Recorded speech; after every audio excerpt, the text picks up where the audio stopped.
Hello, and welcome back to our podcast for learning English through real conversations. If you're learning English and want to hear how people really speak in daily life, you're in the right place. Today's episode is called A Day in My Life, a Trip to Paris That Went Wrong. Now, don't get us wrong, Paris is beautiful, but sometimes travel doesn't go as planned. Oh yes, this is one of those stories where things just keep going wrong, but it still turns into a good memory. Let's get started. Okay, so I had been dreaming of going to Paris for a long time. I wanted to see the Eiffel Tower, eat croissants, and walk along the Seine River. I saved money, planned everything, and booked a weekend trip. That sounds like a perfect plan so far. So what happened? Well, it started with my flight. It was supposed to leave at 9 in the morning. I arrived at the airport early, everything was going fine. But suddenly, the screen said my flight was delayed by 4 hours. 4 hours? That's already a long wait. What did you do at the airport? At first, I just sat and read my book, then I got coffee, then I walked around. But after 2 hours, I got really bored and just wanted to leave. And I kept thinking about how much time I was losing in Paris. Yeah, sitting at an airport when you should be walking through Paris streets sounds really frustrating. Did the flight finally take off? Yes, it did, but it was very late. And then, when we landed in Paris, my bag didn't arrive. I waited at the baggage area for so long. Then someone told me, "Your suitcase is still in London." I was so shocked. Oh no, that's the worst. So you were in Paris with no bag? Yes, I only had my small backpack and it had just my phone, a book, and my passport. No clothes, no toothbrush, nothing. I had to go to the hotel and explain everything to the front desk. I felt so tired, and it was only the first day. That's really unlucky. I would be so upset if that happened. But I guess the Eiffel Tower didn't go anywhere, right? True, it was still waiting for me, so I told myself, okay, you can still have fun, just keep going.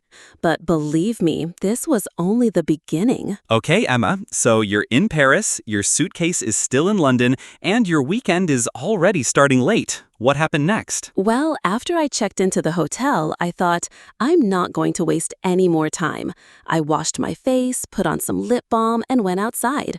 I still wanted to see the Eiffel Tower before it got dark. I used my phone to find directions, but it was almost out of battery.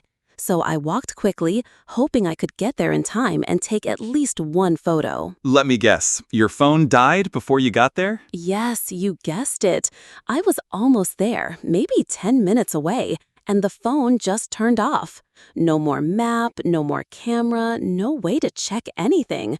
I just stood there on the sidewalk and laughed, because at that point, everything was just ridiculous. That's one of those moments where all you can do is laugh. So what did you do? Did you try to ask someone for directions? Yes, and this part was actually kind of sweet.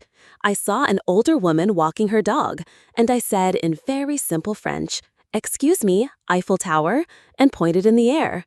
She smiled and then started speaking very fast in French. I didn't understand most of it, but she used her hands to point the way. That's so nice. It's great when people try to help, even if you don't speak the same language. Absolutely. So I followed her directions and finally saw it, the Eiffel Tower in the distance. It looked beautiful with the lights just starting to shine. But of course, I had no phone to take a picture. I just stood there trying to take a picture with my mind. Sometimes that's better than a real photo. You are really in the moment. Yeah, I think so too. I sat on a bench and watched the tower sparkle for a few minutes. I still felt tired and kind of sad about everything that had gone wrong. But in that moment, it felt worth it. It sounds like a mix of trouble and beauty. Your trip didn't go the way you wanted, but it still gave you something special. Exactly. That was just the end of the first day. I had no clean clothes, no photos, and no idea if my bag would ever arrive. But at least I saw the Eiffel Tower with my own eyes. So, Emma, after seeing the Eiffel Tower, did things start to get better, or did Paris have more surprises for you? Well, I really hoped the next day would be better. I woke up early, still wearing the same clothes from the day before. The hotel gave me a small toothbrush and a little comb, so at least I felt a bit more human. That's a start. Did you hear anything about your bag? Not yet. The airline said they were working on it, but couldn't promise anything. So I thought, okay, I'm not going to wait around. I only had 2 days in Paris. I walked to a small bakery and got a croissant and coffee. It was warm, buttery, and the first thing that made me smile since I arrived. Ah, finally, a win. Paris is famous for that. Yes, that little moment gave me energy. I decided to visit a museum, the Musée d'Orsay. I walked along the river and the sun was out. It felt like a real Paris moment. I stood in line, bought a ticket, and finally went inside. That sounds really nice. So the day was looking up? Yes, until I set off the security alarm. Wait, what? I had forgotten that my phone charger, the small one I kept in my backpack, had a metal plug that looked kind of strange on the scanner. The guard pulled me aside and asked to check my bag. It wasn't a big problem, but it was a bit embarrassing. Everyone behind me was waiting, and I had to explain in English what it was. Oh, wow. So even your museum visit had a little drama. Just a little. But after that, I went in and saw some beautiful paintings. I sat in front of one and just stared at it for a long time. It felt peaceful. I was finally enjoying the moment without anything going wrong. That sounds really nice. Maybe sometimes a trip is about learning to let go of the plan and just enjoy what's in front of you. Exactly. I didn't get the perfect Paris trip, but I had little moments, like the croissant, or the woman who gave me directions, or sitting in the museum, that made it special in a different way. It's funny how the worst trips can become the most memorable stories. Yes, I didn't get the photos I wanted, and I didn't get my bag back until I was already at the airport going home. But I still got an adventure and lots to laugh about later. Okay, Emma, so you made it through the museum, you had your croissant moment, and you still hadn't given up. But I have to ask, how did the trip finally end? Well, on the last day, I decided not to make any big plans. No more museums, no big tourist spots.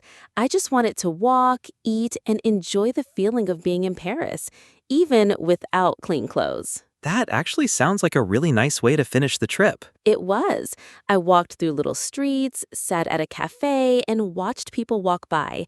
I bought a cheap t-shirt from a souvenir shop just to feel fresh, and I ordered a crepe with Nutella from a street vendor. That crepe was probably the best thing I ate the whole trip. Simple joys, right? Exactly. And the funny part is, once I stopped trying to fix the trip, I started enjoying it more. Even without my suitcase or my phone camera or my plans, I felt okay. I was just there, in the moment. Sometimes we forget that travel isn't about checking off a list. It's about experiencing something new, even if it's messy or different from what we imagined. Totally. And guess what? When I got to the airport to go home, I finally saw my bag, just sitting there like nothing happened. No way. So your bag took a little trip of its own. Yup, it got a vacation too. But in the end, I laughed. I really did. Because everything went wrong, but I still had a story, and I still had Paris. And now our listeners have that story too. Thanks so much for listening to today's episode of the podcast. We hope you enjoyed this travel story, even if it wasn't a perfect one. If you're learning English, remember, real conversations aren't perfect either. People make mistakes, plans change, and that's okay. And sometimes the best memories come from the moments we didn't plan. Don't forget to follow our podcast, leave a review, and share it with someone who's learning English too. We'll be back soon with more fun stories and simple conversations to help you grow your English skills. Until next time, take care and keep learning. Bye, everyone. Bye, everyone.